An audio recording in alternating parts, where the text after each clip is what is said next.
अस्सलाम वालेकुम नाज़रीन। उम्मीद है आप सब खैरियत से होंगे और जो है वो वीकेंड अच्छा गुज़र रहा होगा आपका। तो आज हम आपके लिए एक और वीडियो लेके आए हैं, लेकिन इस वीडियो का जो कह लें कि मेन ऑडियंस है वो हमारी स्टूडेंट कम्युनिटी है। और जो है वो स्टूडेंट्स को काफ़ी सारी इश्यूज़ जब वो अपना थीसिस लिख रहे होते हैं या वो सिनॉप्सिस पे काम कर रहे होते हैं या वो पेपर आर्टिकल राइट अप कर रहे होते हैं, तो उनको काफ़ी ज़्यादा इश्यूज़ का सामना करना पड़ता है, जिसमें सबसे बड़ा मसला है रेफरेंस मैनेजमेंट। तो अब आज जो वीडियो मैं बनाने जा रहा हूँ उसमें हम आपको जो है वो पर्टिकुलरली ये बताएंगे कि अगर आपने रेफरेंस मैनेजमेंट से आप परेशान हैं तो उसमें उसके लिए ज़्यादा परेशान होने की ज़रूरत नहीं है। वैसे तो ज़्यादातर जो रिसर्च स्टूडेंट्स हैं या जो एमफिल या पीएचडी में हैं वो तो ऑलरेडी जो है वो इससे अवेयर होंगे, लेकिन जो स्टूडेंट्स अभी अर्ली कैरियर हैं या जिन्होंने अभी जो है वो अपनी रिसर्च डिग्री स्टार्ट करनी है, तो उनके लिए ये काफ़ी यूज़फुल जो है वो रहेगा। ठीक है, तो हम ये एक लेक्चर सीरीज़ स्टार्ट कर रहे हैं जिसमेम हम जो है वो एंड नोट के जो है वो यूजेस, उसके बाद जो है कह लें कि उसको कैसे आप यूज़ कर सकते हैं, उसको आपको फुल एक्सपर्टीज़ जो है वो एंड नोट पे प्रोवाइड करेंगे। तो आज का जो हमारा लेक्चर है उसमें हम जो है वो मेन हमारे लेक्चर का जो पर्पज़ है वो ये है कि आज हम एंड नोट को इंस्टॉल करना और उसकी लाइब्रेरी को प्रिपेयर करना जो है वो उसके बारे में सीखेंगे। तो चलें जी, हम स्टार्ट करते हैं। तो सबसे पहले तो ये है कि हम थोड़ा सा जो है वो आपको बताते हैं कि एंड नोट क्या है और उसकी जो है वो इसकी सिग्निफिकेंस क्या है, इसको हम किस पर्पज़ के लिए जो है वो एंड नोट को यूज़ कर सकते हैं और इसको हम इसके यूजेस मेन क्या है। तो ये कमर्शियल सॉफ्टवेयर है जिसमें जो है वो जो कि रेफरेंस मैनेजमेंट के लिए इस्तेमाल होता है। ये ऑनलाइन वर्जन भी है इसका और इसका जो है वो डेस्कटॉप वर्जन भी है। तो हमने जो अभी यूज़ करना है, हमने इस अपनी पूरी ट्रेनिंग के दौरान वो जो इसका डेस्कटॉप वर्जन है, हमारा फोकस जो है वो डेस्कटॉप वर्जन पे रहेगा। तो अब थोड़ा सा ये इस तरफ आते हैं कि जो एंड नोट है इसके ज़रिए से और आम जो हम रेफरेंस मैनेजमेंट करते हैं, दोनों में डिफरेंस क्या है। आपको स्क्रीन के ऊपर ये नज़र आ रहा है, ये फॉर एग्ज़ाम्पल हमारा जो है वो रेफरेंस नंबर जो है वो हम इसको सिलेक्ट करते हैं। ये हमारा रेफरेंस है एक ये, ठीक है। तो इसको ये एक जर्नल है, से फॉर एग्जांपल ये प्लॉस के अकॉर्डिंग अपने रेफरेंस जो हैं वो अपने प्लॉस 1 जर्नल जो है वो उसके अकॉर्डिंग सेट किए हुए हैं। तो प्लॉस में पेपर सबमिट किया है तो उसने रिजेक्ट कर दिया, ठीक है। तो अब आपके पास से फॉर एग्जांपल के वो हंड्रेड्स ऑफ रेफरेंसेस हैं, तो एक तो आपके पास ऑप्शन है कि अब आपने जीनोमिक्स में जमा करवाना है। तो आप पहले जो है वो वेबर, ये जैसे इसका m.e है, इधर देखें इसमें जो है वो फुल स्टॉप नहीं है m के बाद और e के बाद, यहाँ पे वो फुल स्टॉप है। इसी तरह हम आगे चलें तो बाकी भी सारे रेफरेंस नंबर 3 को देख लेते हैं, तो यहाँ b के बाद फुल स्टॉप है और इस तरह से है।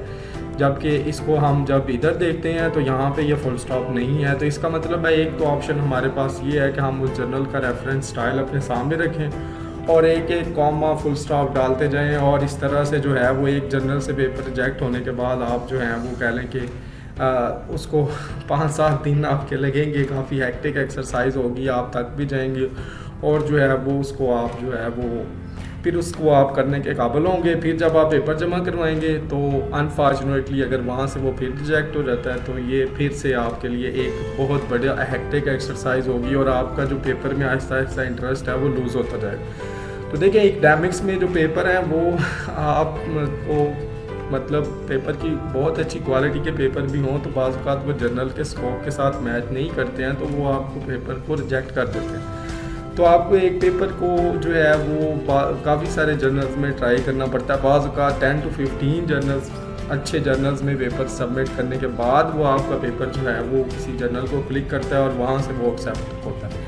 तो इस सारे प्रोसेस में जो है वो ये है रेफरेंस मैनेजमेंट का जो काम है, अगर आप इसी में जो है वो परेशान हो जाएंगे तो फिर तो आप एक पेपर को पब्लिश करवाने में आपका जो है वो सिर्फ यानी राइटअप के बाद की बात होती है, राइटअप के बाद पब्लिश करवाने में आपको जो है वो 4-5 महीने का टाइम लग सकता है। जो है वो सिर्फ ये रेफरेंस की वजह से कि ऐसे कर लें ऐसे कर लें।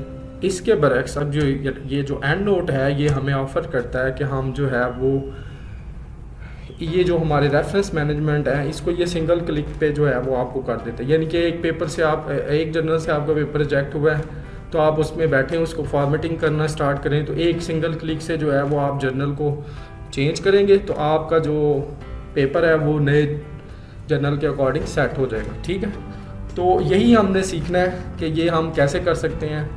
तो हम डायरेक्टली अपने आज का जो लेक्चर है हम उसकी तरफ मूव करते हैं, जिसमें हमने आपको बताना है कि हम एंड नोट को कैसे इंस्टॉल कर सकते हैं और देन उसकी लाइब्रेरी को कैसे प्रिपेयर कर सकते हैं।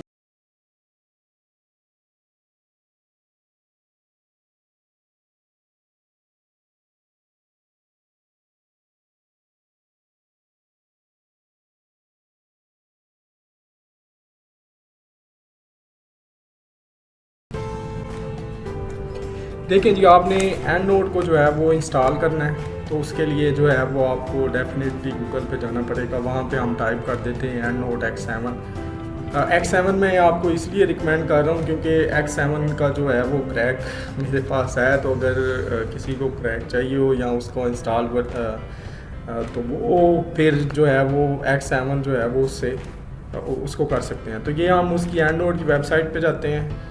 जब हम इसकी वेबसाइट को ओपन करते हैं तो हमें ये जो है वो लेटेस्ट वर्जन जो इसके हैं X20 वो ये जो लेटेस्ट वर्जन हैं ये वो हमें देता है। ठीक है, लेकिन हमें ये नहीं चाहिए। हम उसको कहते हैं कि हमें ना ओल्डर वर्जन जो हैं वो X7 या वो जो हैं उस पर हमने वो इंस्टॉल करने हैं। तो फिर हम ये हमें वो भी ओपन कर देगा।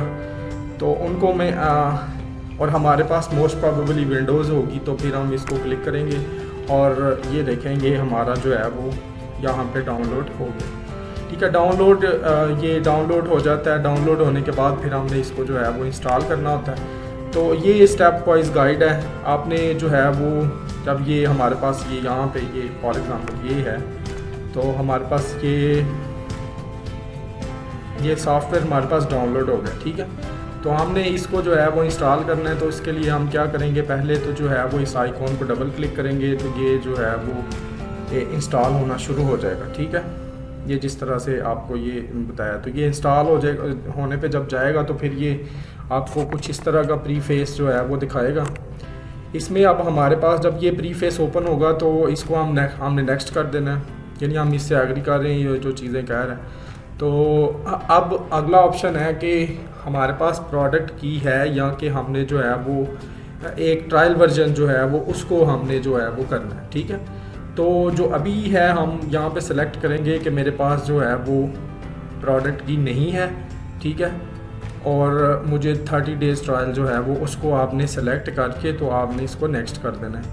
नेक्स्ट करेंगे वो फिर आपको जो है वो इसकी डिस्क्रिप्शन देगा सॉफ्टवेयर की थोड़ी सी, तो उसको भी आपने नेक्स्ट कर देना है। फिर आपसे ये एक एग्रीमेंट जो है वो उसके बारे में पूछेगा, जिस तरह से ये है कि आप उस एग्रीमेंट को पढ़ लें आप। ठीक है, तो फिर उसके बाद आप उसको एक्सेप्ट करें और नेक्स्ट कर दें। फिर टिपिकल और कस्टम जो है वो ये पूछता है। तो मोस्ट प्रोबेबली जो है वो टिपिकल को ही आप जो है वो प्रेफर कर दें। ठीक है, मैंने भी जो अपने लैपटॉप पे किया हुआ है वो टिपिकल वर्जन ही है। तो उसको नेक्स्ट करके आप जो है वो फिर ये आपसे पूछेगा कि आप इसको कहाँ पे इंस्टॉल करना चाह रहे हैं। तो जो इसकी कह लें कि नॉर्मली ये खुद भी जो लोकेशन पिक करता है वो सी ही होती है जब भी आप सॉफ्टवेयर इंस्टॉल करते हैं। तो अगर आप उसको चेंज करना चाहते हैं, वैसे रिकमेंडेड नहीं है कि आप सी के अलावा कहीं पे इसको करें, तो आप इसको ओके कर दें और नेक्स्ट करके तो जो है वो इंस्टॉलेशन इसकी जो है वो स्टार्ट हो जाएगी। ठीक है, ये कुछ इंस्टॉलेशन जो है वो इस तरह से इसकी प्रोग्रेस करेगी।